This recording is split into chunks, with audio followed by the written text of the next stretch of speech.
संतुष्ट व्यक्ति के लिए उपहार। तेनालीराम की बुद्धिमत्ता और वाक्पटुता से महाराज कृष्णदेव राय सदा प्रसन्न रहते थे और समय समय पर तेनालीराम को भेंट प्रदान किया करते थे। तेनालीराम ने भी इन भेंटों को संग्रह कर अच्छी धन संपदा एकत्रित कर ली थी। एक दिन जब वह राजदरबार पहुंचा तो उसने कीमती वस्त्र और आभूषण धारण कर रखे थे, जिसे देख महाराज ने कहा, तेनाली, क्या तुम्हें आभास है कि तुम्हारी वेशभूषा और रहन-सहन में बहुत परिवर्तन आ चुका है?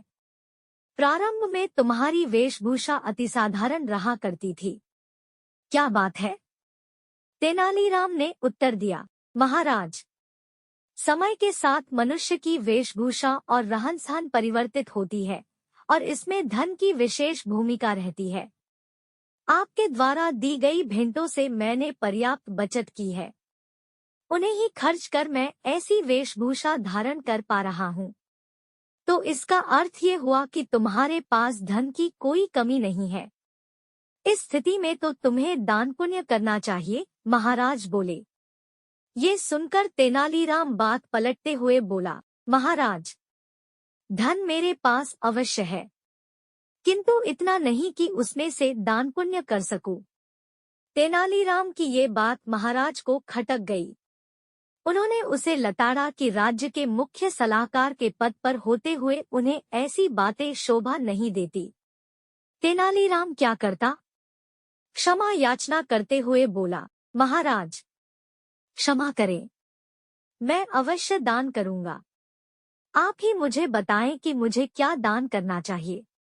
महाराज ने उसे एक भव्य भवन का निर्माण कर दान में देने का परामर्श दिया। तेनालीराम ने महाराज के परामर्श पर अपनी स्वीकृति दे दी। उस दिन के बाद से तेनालीराम भव्य भवन के निर्माण में जुट गया। कुछ माह में भवन निर्मित भी हो गया। अब उसे दान में देने की बारी थी। लेकिन किसे? भवन यूं ही किसी को भी दान में दिया जाना उचित नहीं था। तेनालीराम के सोच समझकर उस भवन के सामने एक तख्ती टांग दी, जिस पर लिखा हुआ था, जो व्यक्ति उसके पास जो कुछ है उसमें प्रसन्न और संतुष्ट होगा, वही इस भवन को दान में लेने का पात्र होगा। समय व्यतीत होने लगा, किंतु कोई भी तेनालीराम के पास वह भवन दान में मांगने नहीं आया। एक दिन एक निर्धन व्यक्ति उस भवन के पास से गुजरा तो उसकी दृष्टि उस पर लगी तख्ती पड़ी।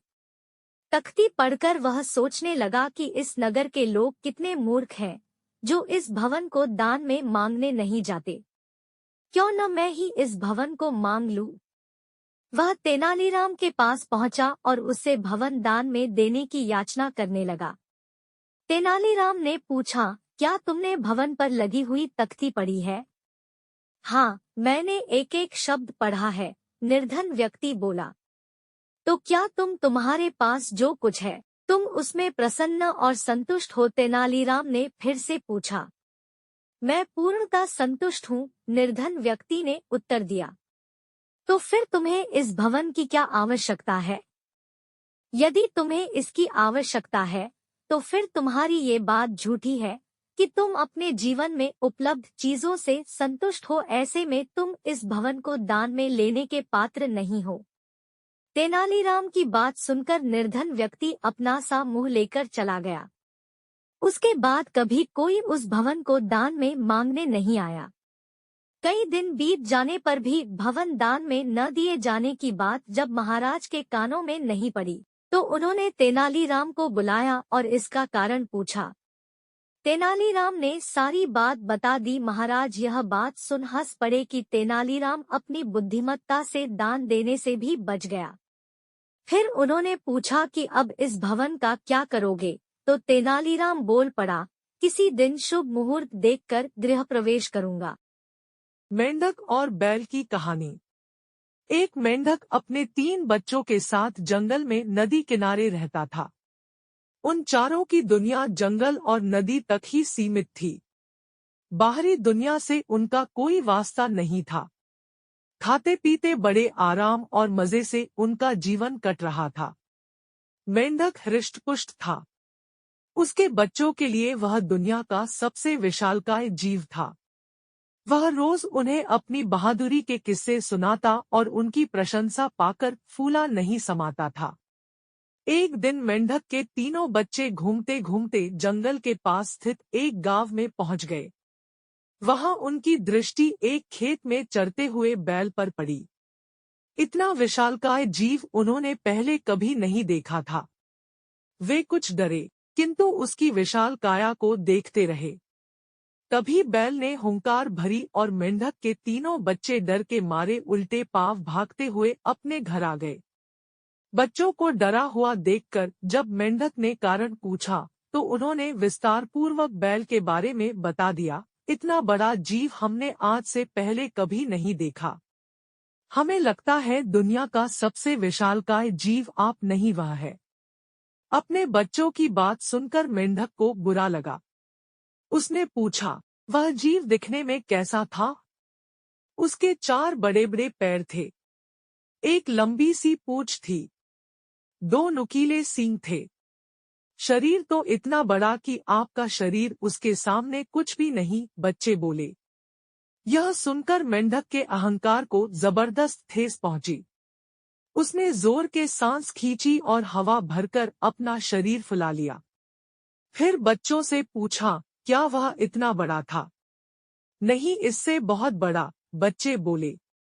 मेंढक ने थोड़ी और हवा भरकर अपना शरीर और फुलाया। क्या इतना बड़ा? नहीं नहीं, और बड़ा। मेंढक ने जंगल के बाहर कभी कदम ही नहीं रखा था। उसे बैल के आकार का अनुमान ही नहीं था, किंतु उसने मानो जिद पकड़ ली थी कि अपने बच्चों के सामने स्वयं को नीचा नहीं दिखाना है। वह जोर से सांस खींचकर ढेर सारी हवा अपने शरीर में भरने लगा। उसका छोटा सा शरीर गेंद के समान गोल हो गया, किंतु इतने पर भी वह नहीं रुका। उसका शरीर में हवा भरना जारी रहा। उसने इतनी सारी हवा अपने शरीर में भर ली कि उसका शरीर वह संभाल नहीं पाया और फट गया। अपने अहंकार में मेंढक के प्राण पखेरु उड़ गए। सीख: अहंकार पतन का कारण है।